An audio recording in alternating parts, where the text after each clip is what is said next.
comment, and I live in Grand Rapids, but I'm from the country and come to your community because I belong to the club, but when 500 people stand up and say that's what they're doing and start donating money and spreading charity around, I literally stand in the Compassion Club parking lot waiting for my meeting while I watch the state police come and go from their posts and wave at us if we're outside and they drive by. Right. We are walking in the community, we are doing good, donating money, and following the law.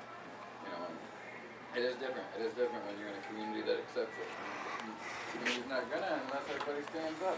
60% of the people voted, so your neighbors probably want to meet them. You don't know how to do it. Yeah. We could have here, we could have 2,000 or 3,000 people overnight in Grand Rapids. They can't hold up 500 in jail. And I will, and the club will go out and will promote your club. We'll go on to the radios and announce meetings, we'll go into the press and pay for ads to promote your club along with our stuff so that we can generate it. Don't forget, people, while we're building your club, we'll still service Grand Rapids. Or you can come right out an hour away and come to our club and get your message. And tell everybody. We're the best around. We have the best meds, we have the best growers, and we're the most reasonably priced meds because we're a co-op. We're not a home-based business, and we'll fight them to our death on that principle. And we're just waiting for enough people to step up and say, we're all co-op members in the Michigan Compassion Club, Grand Rapids chapter. Right. And we ain't taking this. We're farmers. Whether you like it or not, they're tearing all of Detroit down to make urban farms. Good. You're not a community-based business. You're a community-based farm operation. And under our guidelines and our tutelage, you can evolve to what we've evolved to. A community-based effort that helps a lot of people in the process. It turns all the naysayers into supporters. And it doesn't take long. It took us less than a year. And I think we've done a really good job up in our community convincing our town, our town of Stanton, to take back its town, its community residents. So literally, 1 or 2 people show up at the town hall meeting, city hall meetings. Now there's this many people there. And they had to move it to the library because there were so many residents. And now they're all in disarray because we're getting a new ballpark. I brought the paper and left it in the car. Oh, we're getting a new ball diamond. I found $4 million that's standing and hiding illegally, tax dollars. So now our kids are getting a new ball diamond in the spring. We're getting a new basketball court. We're getting a new roof on our public works building. And the Compassion Club's going to get a big Ford dealership out of this whole deal. We found $4 million they were hiding. We told the whole town about it. Now they want to know why their kids haven't been playing in the best ball diamond. Why they've been playing in subpar, which was in the paper today, field, always underwater. Why their basketball courts all broke to shit. Why their workers are dangerous in their own buildings. That's the question the community wants to know. One, the same questions can be asked in Grand Rapids with enough people. Not too long ago, I sat in the Grand Rapids Commissioner meeting when they wanted to put a tax on your street lights in front of your house. They did it. No, we beat it. Grand Rapids Township did City of Grand Rapids tried to tax people for a street light that was in their house. $2-3 a year, whatever it was. Well, gosh darn, I went down there because I knew I was going to get in front of commissioners and TV. I wear my shirt and top. You? But I ran down there, and guess what? There was enough people there to say, ooh, pull this right off the table. I don't want to get hung today. You know, when you go to a public meeting, they have a thing called public comment. And in public comment, they let you talk for 3 minutes. And they let you talk for 3 minutes, and you talk, they cut you right up at 3 minutes. And you're done. Get it in quick. Talk like me. So, we have a meeting, there's 5 people there, they talk for 3 minutes, ain't no big deal. Let's bring 150 in and talk for 3 minutes about the same thing. Somebody's gonna miss supper, aren't they? I'll bet you next time they're gonna listen to you when you see all them people in there and they go, oh my God, They got 3 minutes to talk, and there's a shitload of them, and they're all gonna say the same thing. Works like a cop in Stanton. Works like a cop in Stanton. We want something, we just bring all the people in, they all talk for 3 minutes. Next week, they give you what they want. Pretty much every time. So there are ways around public bureaucracy. When people don't go to the meetings, they don't know. We started out up there going to township hall meetings just to learn how to be a board and how to act as a treasurer, as a secretary, as a president. Because we were farmers and factory workers and, you know, 12th grade education, some of us is pretty good. You know, and these people that are running our country and screwing us to death all got college educations. They're professional thieves. Tell me what the government is if it isn't a professional organization to rob you. I buy a tire and it costs $80 and I pay the government $8 and they didn't own the property it was built on. They didn't build the tire. They didn't even install the sucker. Now why don't you just put a gun to our head and take our wallets? Same thing. It's a legal crook. Government's a legal crook. When you live in tyranny, you don't live a life. You don't live under the Constitution, what you're supposed to live. You're supposed to live in the pursuit of happiness. His happiness might be a cardboard box on his 20 acres, or his 2 acres. My happiness might be $1 million shack on 100 acres. I don't know. But I shouldn't condemn him because he likes living in a cardboard box. It doesn't offend me what he does on his 40 acres. Why should it offend City Hall? Is it because they can charge him taxes to build a house? Inspect them and all that shit? So some bureaucracy guy can make a living to pay his family. Wouldn't one of you people like to be a city manager or a commissioner? Hell, that job probably pays a lot more than unemployment pays. And you probably would because you'd listen, you'd go in open mind, you'd go in putting your pants on like we do. Not thinking that our pants are put on for us. In our plan, literal, if you're a grower, everybody should be, but if you grow on, that's fine. But if you're a grower, everybody should rise on their shit together. As you teach each other and you start to prosper, you all should come up together. Nobody should get to the top before one another. In talking about this meeting tonight and trying to invite people to come, one of the biggest things that was brought up to me was the absolute fear of the crime in the area, not only from the street criminals, but the prosecution or the persecution from the police officers. And that is one of the things that People are scared of. yes. I had to call the police personally.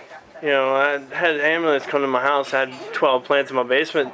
You know, I mean, they didn't trip out on me. I mean, I had my papers, everything was legal, and you know, they said as long as you're legal, we don't have any reason to call the police. So The people are scared because that was the fire department and the they don't know how to ambulance. make that first confrontation. Nobody knows how to approach anybody. Hi, I really would like to use marijuana. I'm Dave Overholt. It just doesn't happen. And that's where we came in and said, hey, look, we're proud of what we do. And now we're here to try to teach you people to be proud of what you want to do. And how to do it legally, and you have no fear of law. Because we will be there. I'll be there. The mayor has been in our clinic. I go to all the commissioner meetings to represent Macomb County and Grand Rapids because we know we have the greatest grow community in the state of Michigan. But what good is it if we don't have the greatest supply people that need the best? If we have 2,000 members that are all doing it, we're on the same behalf. Yeah, and that's what you need to tell your people. These people are organized. They talk to the... I didn't want to get into politics, okay? But I'll get into it a little bit. Macomb County is set up pretty special. The lieutenant governor is Brian Calley. All right? He comes from our community. We've been working with him for 2 years. 2 years. Lieutenant governor. All right? Judy Emmons is our senator. She's a local farmer. She lives about 4 miles from me. I've known her all my life. She was my state representative. Now she's my senator. What about the Attorney General? What do you know about? Hold on, watch it. We'll get there. All right, we have, my county has a lieutenant governor. I have a senator that lives down the block that's a farmer for my district. And now I have a construction company gentleman who does excavating for all dairy farms mostly. And Rick Altman. And now he's my state representative of Greenville. Isn't it strange that the Grove community of the state of Michigan has all these people in this powerful position to guide the governor through medical marijuana? That's right. Who do you think's the eyes and ears of the governor now? Who do you think applied for a job with the governor? You. Who do you think did? Why wouldn't we? All this has been set up for us, this community. The Vosses, Myers, Van Andren, they run this community. That's right. They run it, and if we want to show them that we're credible, this is how we do it. We don't do it by opening a store and saying, stick it in your ass, Dan. We go out and we unify our community. We gather our groups and we say, this is what our community wants. Right. Because if enough people come out, they'll give it to us. But if enough come out and say, we don't want it, we don't belong here. I'll go over to the next community. It's what you people make of your law. That's how the law is. There's nobody can come in and check you. There's nobody come in and guide you. There's nobody can come in and say, I want to see your plants. I want to see how much overages. There's none of that. That's where we come in. We got to take care of ourselves from the ground up to the top. We have to police ourselves. If we know people are putting meds out to illegal people, we stop it. If we have doctors that certify without paperwork, we tell patients we can't sell you meds. Those doctors aren't credible. People that have been going to doctors for $50, no paperwork, boy, I'm going to see this in a few months. I give this guy all this money and I didn't get a card. Sorry. But a hotel doctor, it doesn't make a quality visit. It doesn't make a doctor-patient relationship. Where's the doctor going to be next year? Is he going to be at the Ramada or the Best Western? Who gives him the best quote? That's where he's going to be. Are you going to find your records? Do you have your records? Does your doctor have your records? Okay, I'm questioning the validity of your medical marijuana card. I'm the police. I don't think you have any ailments. Who's your doctor? He better show up in court to say, I interviewed this gentleman, and here's his records, and this is why he's got a card. If you don't have that, see ya. Where's your doctor? Is he a Colorado doctor? Let's go find him. Because that's all these doctors and hotels are. Right. They're New York, they're Colorado, California doctors, standing, taking your money back home, spending and having a good time. But when you need them, are they going to be here? Because that's what the police are going to do. Our officials are going to attack the credibility of your doctor-patient relationship. And if they can't break that, if they can break that, you're done. If your doctor ain't here to step up to the plate. So when you see a card that says, I'll certify you for $100 or $50, no paperwork. When you see somebody having a doctor's office in a bar or a restaurant, $5 certifications, no paperwork. That shit ain't gonna be legal. It's just making people with cards go nuts on here, everybody can die. That's not what we're about. That'll come in time. Get all the states legalized with medical marijuana. Get the people adjusted to medical marijuana. Your community, your elders, the people that vote. How many in here vote? Well, that's pretty cool. Because that's the number one thing. Because most of the people don't come out and vote. Yes, sir. So, at this time, I'm rambling again. Does anybody here would like to ask doctor questions about ailments, what they need to do? Chuck? I don't have a doctor's question, but it's not my intentions. Deal going on in Wyoming. We'll get to that in a little bit, but Wyoming's still off limits to everybody. They got a meeting the 6th, though, that'd be good to have our membership. It's hard to hear all the way up there. What happened was Talking all the way back an here. attorney and a school board, member of the school board, filed suit against Wyoming for not letting anybody use medical marijuana or grow.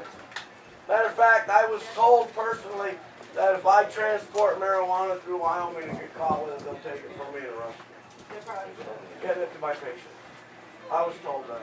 Fabulous, well, let's all be there on the sixth. Well, I'm ready to, yeah, that would be a great place to be on the 6th. Absolutely. On the 6th. In Wyoming, at City Hall, Wyoming, Chuck, I think, at City Hall, I'm pretty sure. Yeah, we need a But, The sixth of what? 6th of December, right? At the state. At 7 o'clock? 7? AM? Does anybody here have any questions for the doctor? Anybody want to ask doctor anything?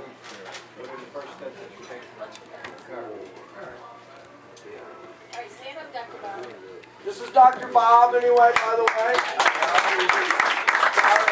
Now, so I can write this off on my taxes, here's some cards. There you are, that's your business on the record. Here's my website on this. It also has the approved conditions on the back of it. Hey, Dr. Bob, if any of patients that have been certified by you, if any of them end up in trouble, what happens? Well, I come bust the balls and prosecute. All right. That's what we wanted to know. Now, how many people saw that special on TV3 last night? Tonight And tonight again. How many people thought that that doctor did the wrong thing? Now, here's the situation. A guy walks in, says, I hurt my shoulder 25 years ago. I don't have any records. Didn't look at the shoulder, and you wrote him out a marijuana card. What do y'all think about that? You can't give the proper procedures of being legal like the rest All of right. us. Now the next question is why are people supporting doctors like that? And what does that, what kind of light does that show the medical marijuana program? Bad. Now, there's a couple of things that myself and some other professional certification clinics. Remember, we only exist because a lot of your doctors are barred by their hospital, their insurance company, or their employer from writing certifications. That's why certification clinics are. All right? We're trying to get together and come on up with some standards. We need to make this a profession and a specialty, just like cardiology. And the ones that need to come in first can't be damaged doctors with no DEA number, because, you know, it was pulled from them. They can't come on in and say $50, no records, and you'll just sign our names. That's basically whoring. All right? Now, I'm sorry to put it that way, but that's all it is. You're just signing your name because you got a couple letters behind it. And you're charging for that privilege. Now, the key to this is, how many people, there's 10 million people in Michigan. How many do you think honestly use marijuana? 1, 2 million?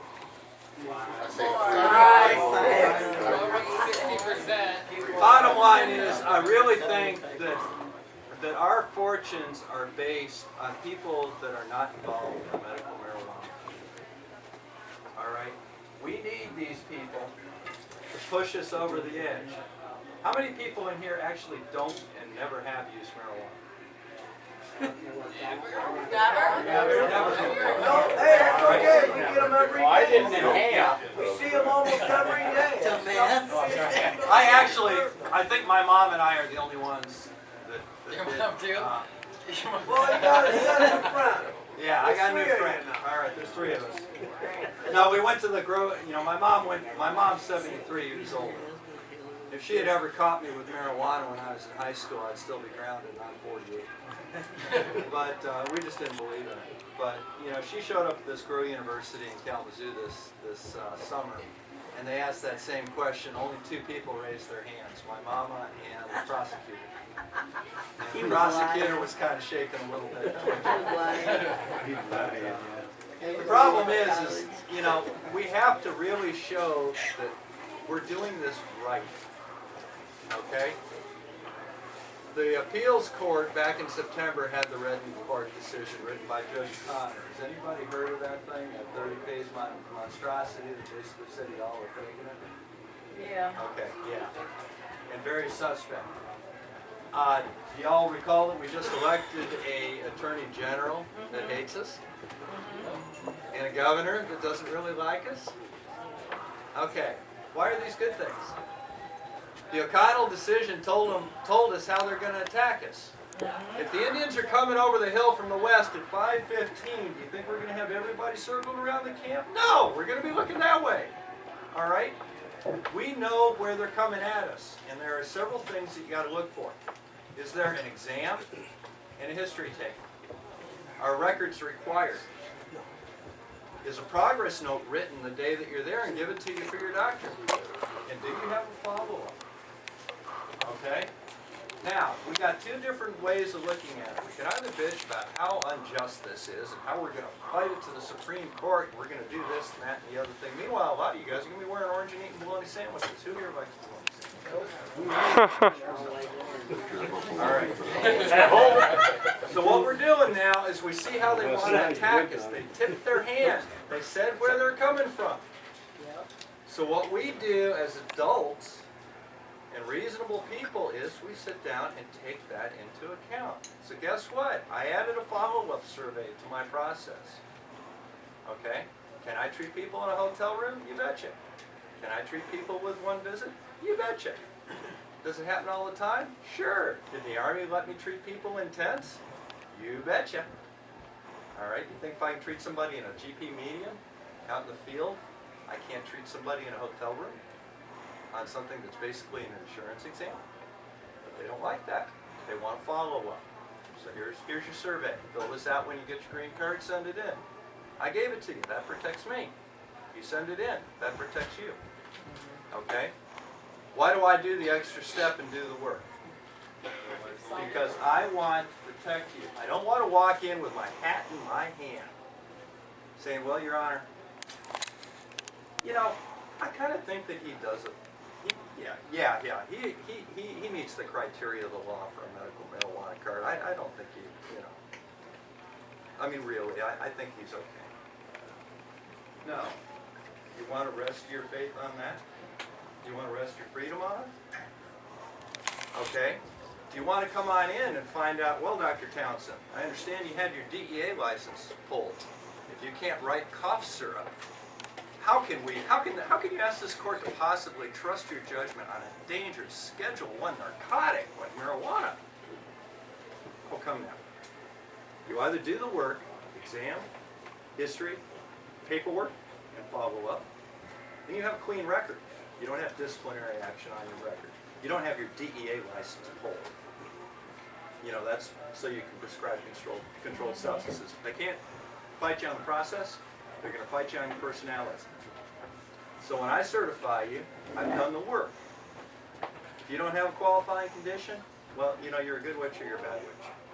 Doctor, It's a why yes. do them, a lot of the doctors lost their privileges to do what you're explaining? No, what happens is, A lot of them have lost their privileges, yeah, well, I have. but now they're just writing. I'm going to explain that in just a second. I'm going to give you a little insight on something I found out the other day. You see, I do my work. I follow the rules, and when I walk into court because they arrested you and you asked me to defend you, and they're going to sit down and say, well, Dr. Townsend, why'd you certify this person? You know what I'm going to do? I'm going to sit down and say, because of this, and this, here's my follow-up, and why are you son of a bitch, wasting our time? That's the way I want to go in. And they will not ask me to do it. Now, I have had 3 of my cases go before the court. Did I have to testify? Absolutely not. Judge May, who hates marijuana in Petoskey, Michigan, and doesn't like me. No, my name's not good in Petoskey, Michigan. But not with Judge May. Although he kind of likes me for some strange reason. He hates me and likes me, one of those things. He said, well, Townsend did this, but damn, it's right. We're not going to call him in. There's no need to call him in. Case dismissed. All right. Don't like the guy, but you know he does good work. All right. So, Now, not to drag on too long, Don, but we got to get out of here, an hour from home. well, I'm right down the street, my friend. I'm an hour from home. All right. The Michigan Medical Marijuana Program called me the other day on something or other.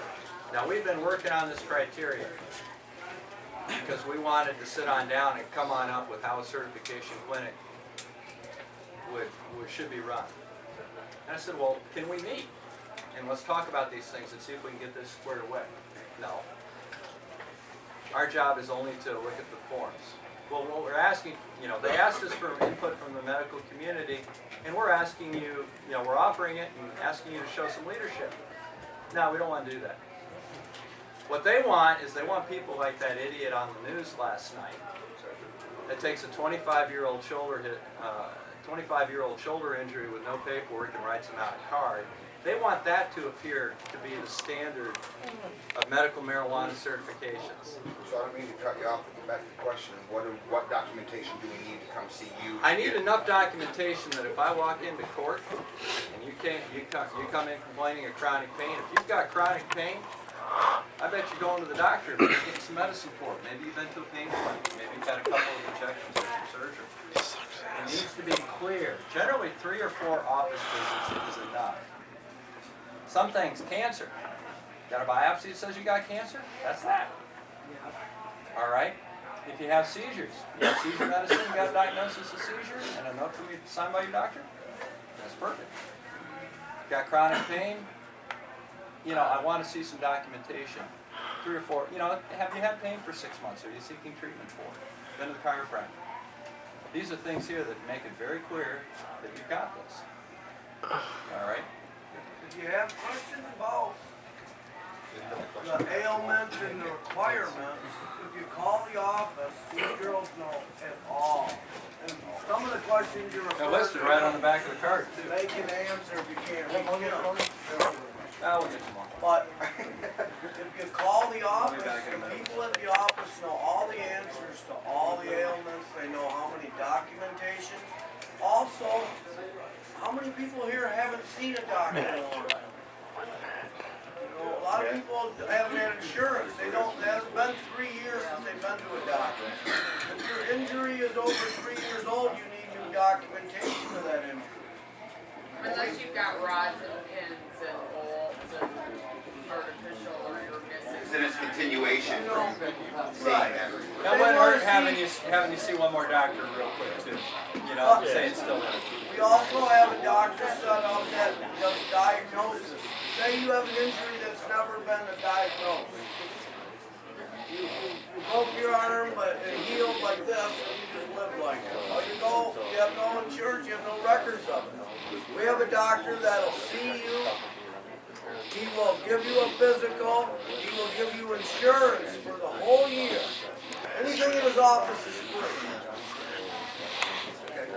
I'll be back in a minute. Thank you. For $400. After the 3rd visit, he'll sign your medical marijuana papers for free. You don't have to come back and see us for $200. Plus, you still have insurance for the whole year. And guess what, folks? He's right over in Cascade. So you got able to even have medical insurance, stitches, flu shots, colds, or, you know, whatever goes wrong, x-rays, he has them in his building.